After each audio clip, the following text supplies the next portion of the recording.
Pode fazer, Alice, então, a pergunta para a gente dar continuidade. Há uma diferença entre a pessoa ser discipulada ou jogada lá na cova dos leões, né? E se há um tempo mínimo para isso? Há uma diferença da pessoa ser discipulada ou não? Assim, no crescimento espiritual vai haver uma diferença? Nossa, sim, claro. Mas me parece que você fez duas perguntas aí que eu entendi. A questão de se faz a diferença a pessoa ser discipulada, faz toda a diferença. Porque na verdade, amados, jamais, nenhum na Bíblia e nem na vida a gente vê isso, a gente presencia isso. Ninguém aceitando Cristo, ela não entrando pela via do discipulado, essa pessoa não chega a ser um cristão, um discípulo maduro. Não tem como. Tudo na vida é instrução, é ensinamento.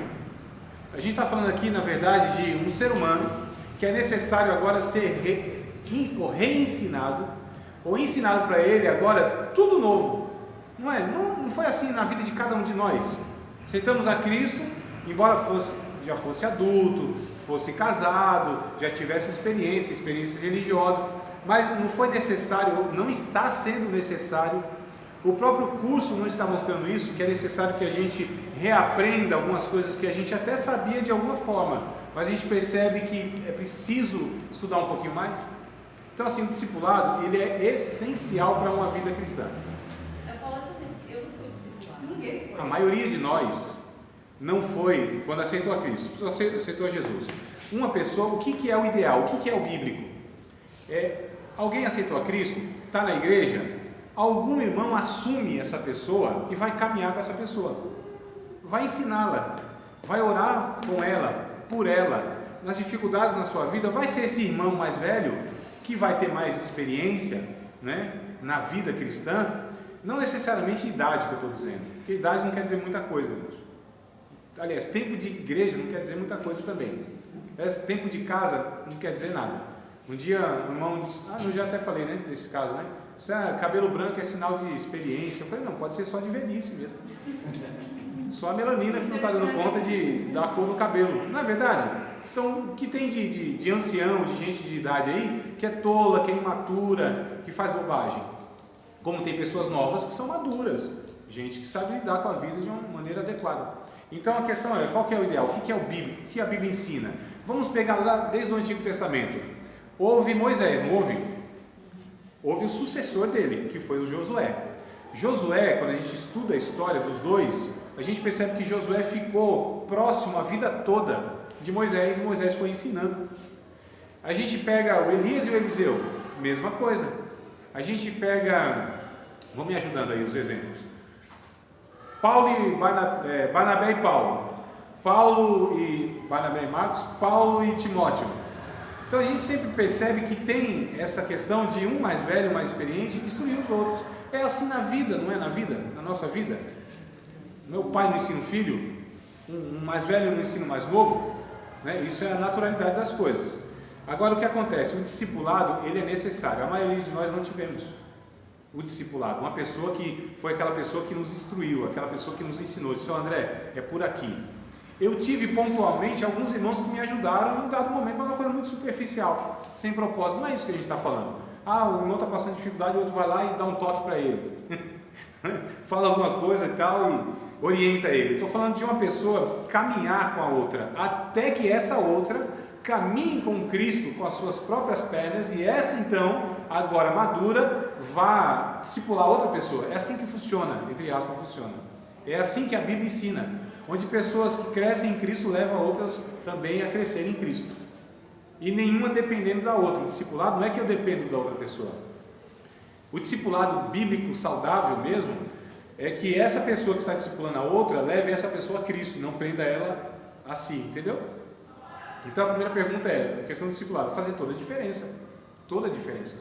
Não é o que a gente vê, irmãos? Qual é a grande causa do mau testemunho e da condição? Porque eu acho que vocês não são inocentes, né? E às vezes a gente fala para um outro assim, nossa, mas a igreja está assim? Nossa, mas eu pensei que era tudo perfeito. É igual a menina que vai casar e acha que é o príncipe que vai, né? Não é verdade? Aquela inocência, romantismo, aquela coisa assim, nossa, o casamento é uma mil maravilha, nada, o casamento é a luta diária, o casamento é desafio que molda nosso caráter. Deus não criou o casamento para ninguém ser feliz, amado. Você não tem como, é impossível. Ninguém é feliz no casamento. Não é o casamento que nos faz feliz. O casamento é uma ferramenta de Deus para moldar o nosso caráter, para nos fazer mais humildes, mais servo, mais paciente, mais amoroso. E quem ama sofre, quem ama não é feliz, não. Quem disse que amor... Não é a realidade da vida. Eu estou falando bobagem, os irmãos mais experientes, o pastor Ari que está aqui, e os outros salvadores, os outros irmãos. Não, amados, é a realidade, é que a gente engana o povo. Jesus demonstrou isso, né? O amor é sacrificial.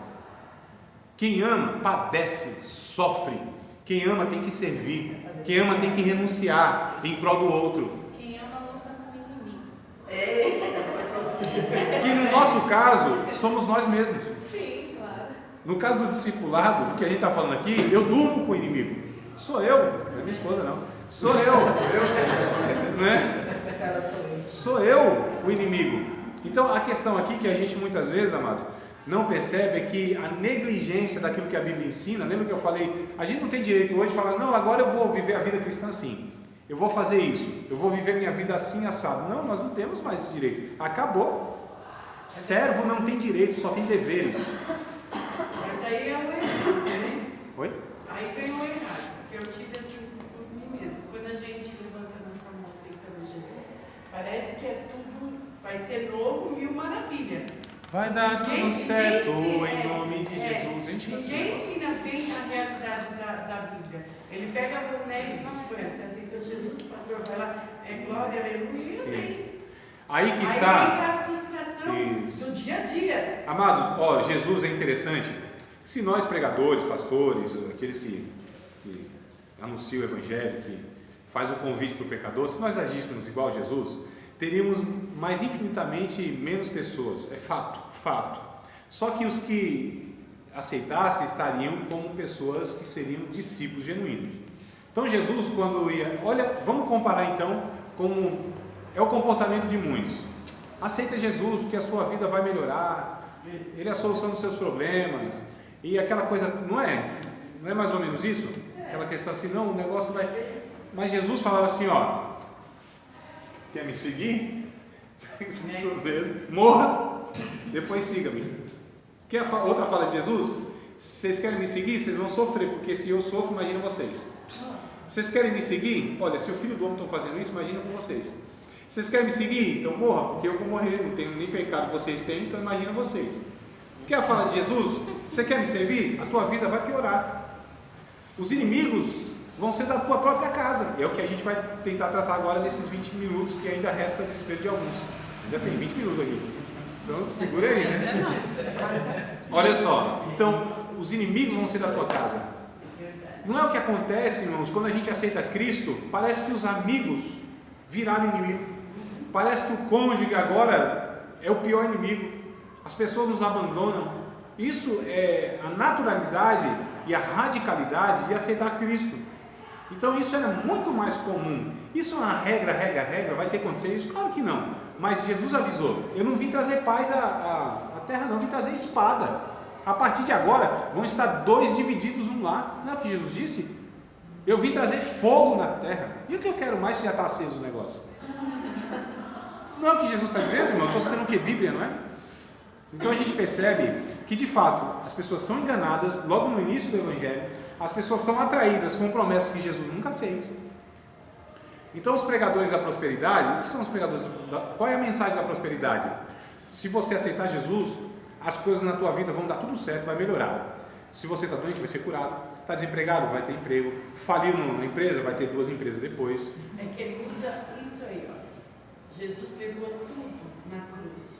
Não é? Ele fala isso. Isso. Aí a mensagem proposta é uma proposta tão maravilhosa que nem Jesus pensou nisso. Ou seja, você tem todas as benesses na terra e ainda ganha o céu. Essa proposta é de Satanás, irmãos. É do diabo essa proposta. Que chegou para Jesus, que foi a minha fala inicial. O Satanás chegou para Jesus: tu quer todos os reinos? Me prostra. Faz o seguinte, ó, tem um caminho mais curto para você chegar. lá onde você quer, que as pessoas te reconheçam como rei. Se joga daqui do pináculo do templo, aqui o povo vai ver assim, os anjos vão vir te pegar, vai ser um show gospel. Vão ver assim que você é poderoso mesmo. Faz isso, você vai ver que o povo, não, tu está com fome? Usa o poder que Deus te deu, usa a fé, amado. Use a sua fé, determine, decrete, mova a mão de Deus. Não são essas falas que nós ouvimos? Essas falas ecoam da boca do Satanás e não de Jesus, irmãos. Evangelho é o seguinte: não é que Deus ele gosta que a gente sofra, não é que a gente é masoquista que acha que o sofrimento é uma maravilha, pelo contrário. Eu vejo hipocrisia dentro da igreja quando vem uma mensagem dura, um discurso duro, uma aula ruim como essa, por exemplo.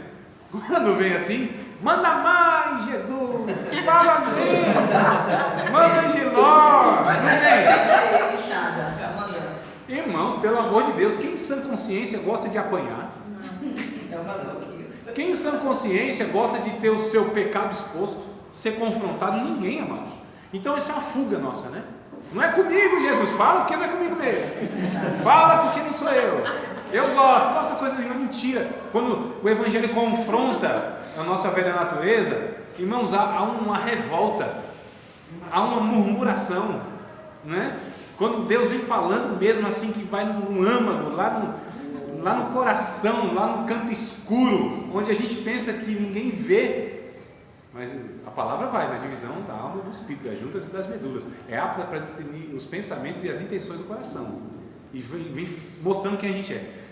Toda a mensagem de Deus, toda pregação, toda aula, todo aconselhamento bíblico, toda mensagem que supostamente é de Deus, que digam que é de Deus, se não nos entristece primeiro, se não nos humilha, não é de Deus, não vem de Deus, vem de mensageiros que são enviados do outro. É gente que quer desviar, ou gente que desvia esses desavisados. A palavra de Deus, ela vem, irmãos, nos humilhando.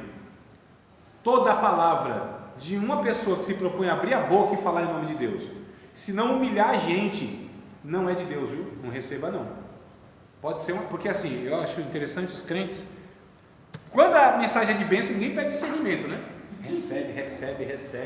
Oh, Deus vai me exaltar e Deus vai dar vitória. Agora, quando é mensagem dura, vou orar a Deus para ver se Deus está usando essa pessoa mesmo aí, porque é carne. Não é verdade, irmão? Vocês estão analisando porque é assim. Mas nem toda palavra também tem que vir assim, de repente, do cajado, né? Não estou falando de cajado. A palavra de Deus, ela consola, ela também, conforta. Também. Ela não é só o há ocasiões, né? Há ocasiões. Sim, com certeza. Há ocasiões, lógico. Ninguém aguenta também palavra na moleira o dia todo. Falar do dia, só falar. Tem que ser humilhar. Agora, sinceramente, amados, cá para nós aqui, só entre nós. Só entre nós aqui. Nós precisamos mais do que, hein? Será que é dessa palavra consoladora? Aquela, lógico, a gente precisa de tudo isso. Mas, sinceramente, na condição que a gente está, na realidade que a gente vive, a gente precisa ser corrigido por Deus. Há arestas na nossa vida que precisam diariamente ser tiradas. Essa é a maior necessidade do ser humano, ser por Deus moldado, transformado, né? Lógico que Deus cura, lógico que Deus consola, lógico que Deus enxuga as lágrimas, lógico, tudo isso. E se não fosse as mensagens de Deus em dados momentos da nossa vida, a gente estava perdido, ia desanimar da vida. Você não fala, não, sou contigo, meu filho, vai em frente, estamos juntos aqui e tal, né? Lógico, mas irmãos, vou te falar, quem é acostumado com essas mensagens, só essas mensagens, pode ter certeza que está se perdendo no caminho, porque a gente muito facilmente se desvia, muito facilmente a gente se perde no meio do caminho, muito facilmente, né? Eu não confio em mim. Então a questão assim, o discipulado é essencial. E o que é discipulado mesmo? É quando a pessoa é ensinada a respeito das verdades de Cristo, a viver como Cristo. Onde? Na vida dela. Outro problema que nós temos é que ensino se resume muitas vezes a âmbito de igreja, não é? O discipulado vai falar em viver a vida na vida. E aqui que está, irmãos, um ponto muito importante, onde a gente peca, entre outros, que é o seguinte, a gente peca, né? Entre outros, que a gente é ensinado a ter um comportamento religioso, não é? Aí a gente vive, amados, quando é esse ensinamento superficial, a gente vive uma vida superficial. A gente não vive uma vida de essência. Ou seja, uma vida onde o ser é transformado, e sim onde o fazer é o que importa. Diga, Professor, se de repente, se por acaso o discipulado é uma coisa tão importante dentro das denominações, por que a visão das igrejas é só a escola dominical no domingo e boa? Tem que perguntar para esses camaradas que dirigem a igreja, né? Sim, mas eu estou falando, vamos colocar. Pergunta E pra parece eles. que é uma coisa que não Né? existe, o discipulado não existe em ministério nenhum. Eu sei. Não, também Não, vamos. assim, estou falando assim, Mas é 99%. Não sei, mas tá ruim, eu sei, Ângela, eu sei. Mas aí você tira pelos alunos. As nossas realidades, né? É, nós estamos Não, anos fato. aqui. Fato que a nossa realidade, onde a gente vive, Brasil, e as experiências que a gente tem, a gente percebe uma negligência, a gente percebe uma deficiência, nisso que não é uma opção, nisso que é um mandamento de Deus. Lembra que eu disse? É mandamento fazer discípulo? Mandamento. Então, de fato, é uma desobediência. As igrejas estão em desobediência e a gente vê o resultado disso. Diga aí, cara. Só complementando o que a nossa irmã perguntou, ao meu ver, basta somente a direção da igreja querer fazer um discipulado. Os irmãos também precisam querer ser discipulados.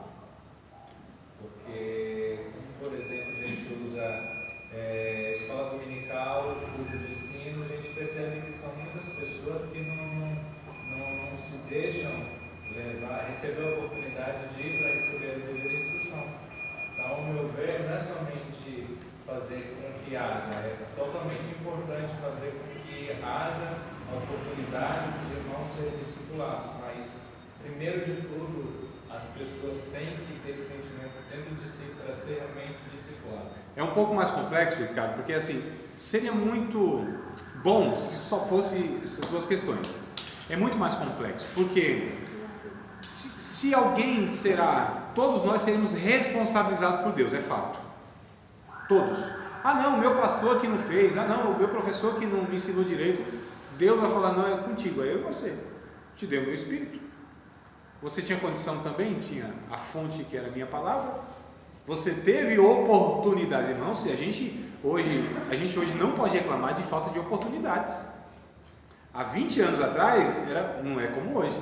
Você acha que tinha um núcleozinho assim perto da sua casa? Você acha que teologia era acessível? Você acha que livro era acessível? Você acha que informação era acessível? Quem é que tinha internet há 20 anos atrás? Quem tinha dinheiro, muito dinheiro para ter uma internet. E livro, e estudos, e seminários nas igrejas, era muito difícil. Raramente a gente via isso. Agora hoje, a gente não pode reclamar de falta de oportunidade hoje. Agora voltando aqui, é muito mais complexo, deixa eu tentar só identificar alguns pontos para trazer a responsabilidade a todos. E principalmente aqueles que são mais responsáveis. Quem são os mais responsáveis? Os líderes. São os líderes, pregadores, obreiros em geral e líderes de congregação, que a gente chama de pastores, não é isso? Essas pessoas são as mais responsáveis. Se essas pessoas fizerem o que deve ser feito, lógico, não quer dizer que 100% e automaticamente e vai dar tudo certo e as pessoas vão corresponder. Agora sim, se a gente achar que essas pessoas vão ter uma vontade própria, vai ter um desejo assim de fazer isso, não vai, cabe a nós. É igual a criança. É natural da criança que ela queira fazer o certo? Ela quer o quê, irmão? Ela quer chocolate meio-dia. Não é? Pensa que é fácil fazer o menino comer chicória? Hã? Girimum? Beterraba, irmão? A gente pode esperar de uma pessoa imatura que ela tenha essa predisposição? Não.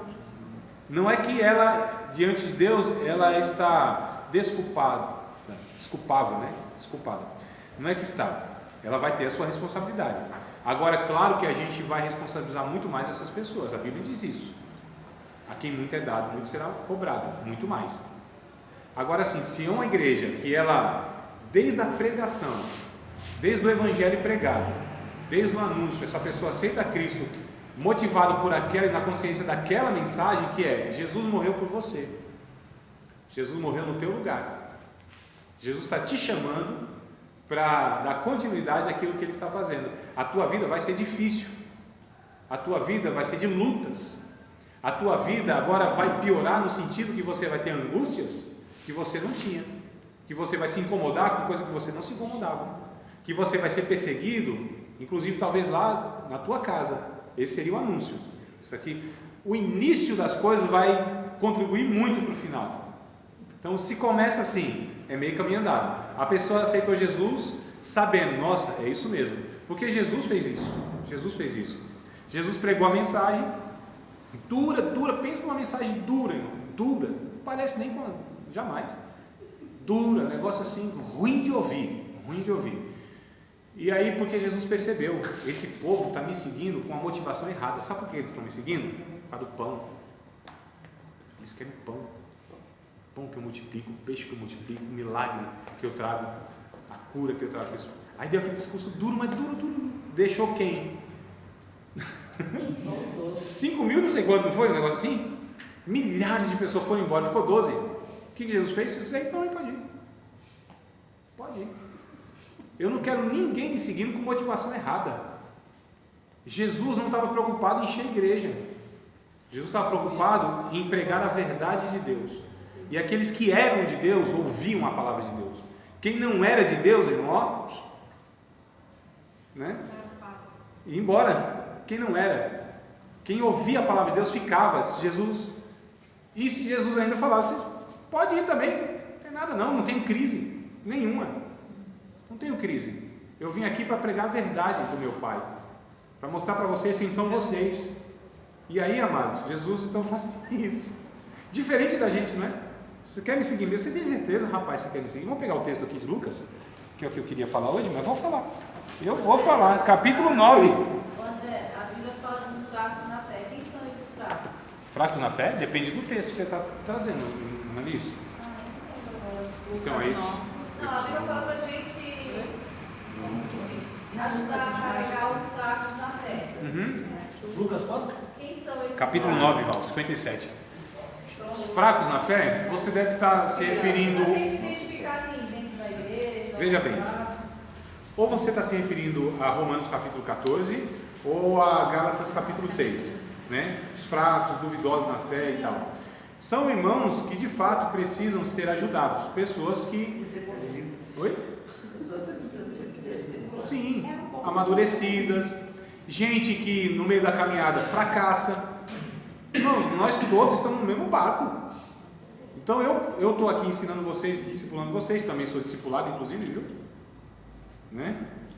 Porque a minha pergunta é: quem é o pastor dos pastores? Quem são os pastores do pastor que pastoreia os outros? Quem que cuida daqueles que cuidam do povo de Deus? Aquelas pessoas que só ensina, só prega, só cuida, só pastoreia, só exorta, Quem é a pessoa que faz isso também na vida dele? Tomar muito cuidado, né? Tem gente que acha que é só ele e Jesus, assim. Já me questionei nessa verdade. Tem pastor que está há 20 anos e não tem ninguém que discipula ele, só ensina, tem que tomar muito cuidado. Né? Claro que tem, senão ele acha que Ele acha que não é verdade. Sem dúvida. Ainda que eles não deixam Já me questionei já. Claro, não. Bom, irmão, a gente precisa ser cuidado mutuamente, pastoreado mutuamente. De vez em quando vocês precisam falar assim: André, você está errado, você está ensinando um negócio que não é bíblico, não. Aí você traz aqui, fala aqui, eu falei: nossa, e agora?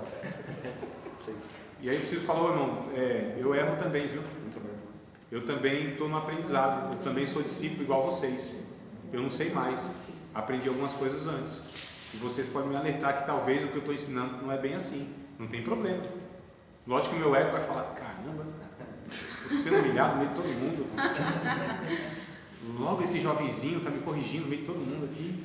E agora? O ego faz isso. Mas o espírito, o homem regenerado, diz assim: fala, Jesus. Fala, Jesus. Fala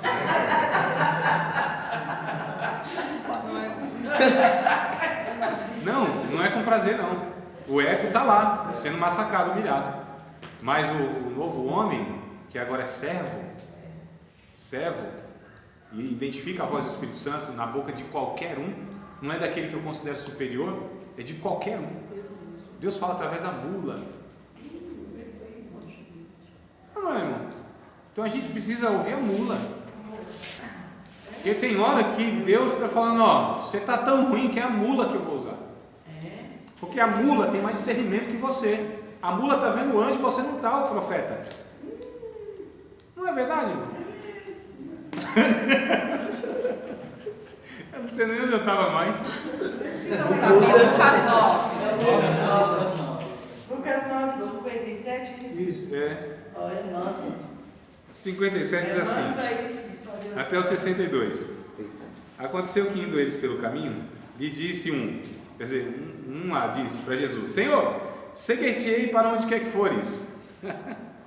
Disse Jesus: as raposas têm covis, as aves dos céus têm ninhos, mas o filho do homem não tem onde reclinar a cabeça. Então o camarada disse: eu vou seguir o Senhor. Vai mesmo, tem certeza?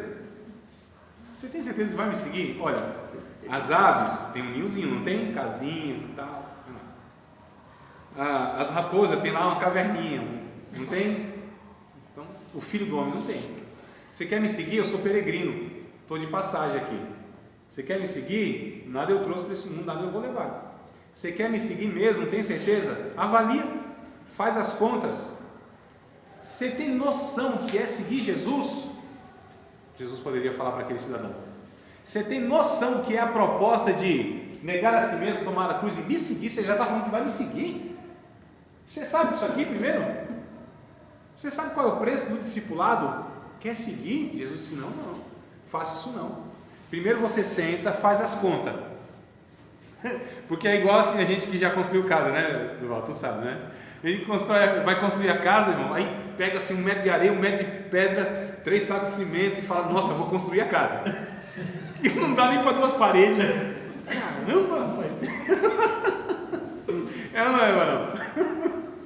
Eu falo: nossa, e Jesus disse isso: quando você for construir alguma coisa, senta, faz o cálculo, para que você não faça o alicerce, todo mundo passa assim, ó, alicerce. Só o alicerce fez, não tem condição de acabar a casa. Jesus está ensinando isso, não é? Jesus não está falando isso? Então veja primeiro, faz o cálculo, para ver se você tem mesmo a disposição, se você quer mesmo. Sabe o que é aceitar Jesus, irmãos? É renunciar a si próprio. É estar disposto, se for necessário, morrer. Quem é que está disposto a morrer no nosso contexto? Se nem viver o Evangelho, quer inclusive morrer por ele. Então vamos lá. Um desavisado disse: eu quero seguir isso. Não. Perceba aí, verso 59. Disse a outra, e foi Jesus que disse: segue-me. Mas ele respondeu: Senhor, deixa primeiro eu enterrar meu pai. Mas Jesus lhe observou: deixa os mortos enterrar os seus mortos. Porém tu vai e anuncia o reino de Deus. Então Jesus chama o outro para o discipulado: segue-me, deixa eu primeiro enterrar meu pai. Não é que o pai dele estava lá sendo sepultado no velório, não. Não é não. A questão é: Senhor, depois que o meu pai morrer, eu te sigo. Iria pregar Jesus para ele. Não, ele não ia nem seguir como que ia pregar se não ia seguir. Ele queria primeiro falar: não, deixa meu pai morrer, deixa eu fazer as coisas, depois eu te sigo, Senhor. Jesus disse: não, deixa os mortos enterrar os seus mortos, tu vem, segue-me. Um chamado imediato, né? Verso de número 61. Disse também outro, são 3 pessoas diferentes: Senhor, eu te seguirei, mas deixa-me despedir primeiro dos que estão na minha casa. Jesus disse: ninguém que lança a mão do arado e olha para trás é apto para o reino de Deus. Esse terceiro aqui disse: deixa primeiro despedir aí da minha casa. No contexto judaico, irmão, não é assim: ó, tchau, estou indo. Não é assim. Não tem nada rápido. Tudo é muito demorado, a refeição é demorada. É por isso que Jesus assim diz: quando vocês forem para o caminho, não saúde ninguém, tá? Não saúde ninguém. Por quê? Não é que Jesus está ensinando má educação. Então, bom dia, não dá nem bom dia nem boa tarde, não é isso. É porque a saudação judaica era você demorar ali, conversar. Então é um negócio demorado. Jesus está chamando para algo que é imediato, aquilo que é aqui agora. Faça agora, deixe tudo. Está disposto a deixar tudo que você construiu até agora? Está disposto a deixar tudo aquilo que você acha que é até agora? Essa é a pergunta de Jesus. Está disposto a tudo isso assim, ó, considerar como cocô de cavalo? Foi o que Paulo disse: eu considero tudo isso como esterco. Paulo tinha muita coisa para abandonar. Paulo tinha muitas conquistas que ele precisou deixar. Se eu considero tudo isso aqui como esterco, Paulo entendeu. Isso tudo aqui é menos valoroso.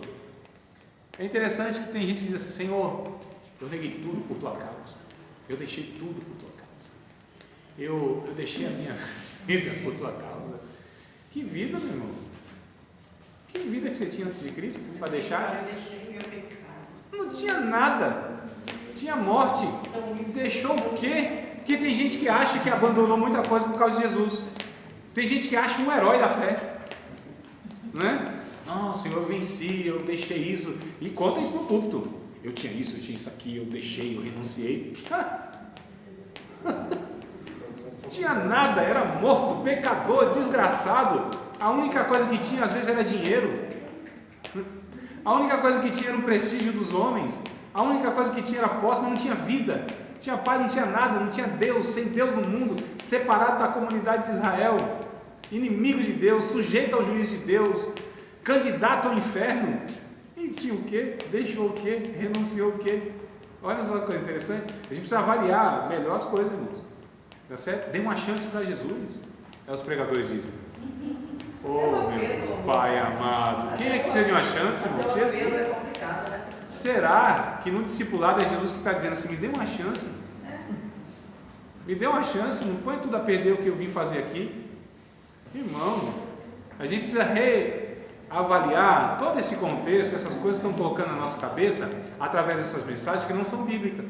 Porque discipulado requer, primeiro, reconhecimento de que nós não temos nada, não somos nada e somos eternamente desgraçados. É que essas palavras pesam, né? Um negócio meio feio, né? No público não fala um negócio assim, né? Fala meia palavra, né? E aí nós temos que reconhecer que nós precisamos desesperadamente. Então, quando a gente ouve o Evangelho, é como um homem que descobriu uma grande pérola, um negócio precioso. Nossa, Jesus morreu por minha causa. Eu vou vender tudo, vou deixar tudo e vou agora para adquirir essa pérola, esse tesouro do reino de Deus. E aí, olha só que coisa interessante. A pessoa, nesse primeiro contato com o Evangelho verdadeiro, ele fala: nossa, a salvação é mais importante do que tudo na vida. Tudo na vida.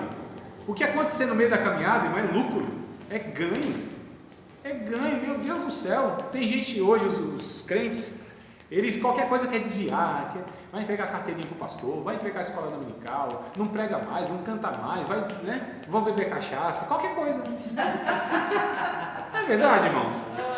Porque não entendeu que o privilégio de ser salvo vale a pena, e tudo que acontecer na sua vida, ele entende aquilo como uma oportunidade para glorificar Cristo por aquele sofrimento, porque na verdade ele merecia aquilo como consequência dos seus pecados, mas agora ele está padecendo isso, e isso pode glorificar Deus. É o entendimento do sofrimento. Tem uma teologia que está sendo esquecida no nosso público, que é chamada de teologia do sofrimento, não é? Não se fala mais sobre sofrimento, sobre a realidade da vida. O casamento, por exemplo, já estou encerrando, tá? 2 minutinhos no máximo, amados.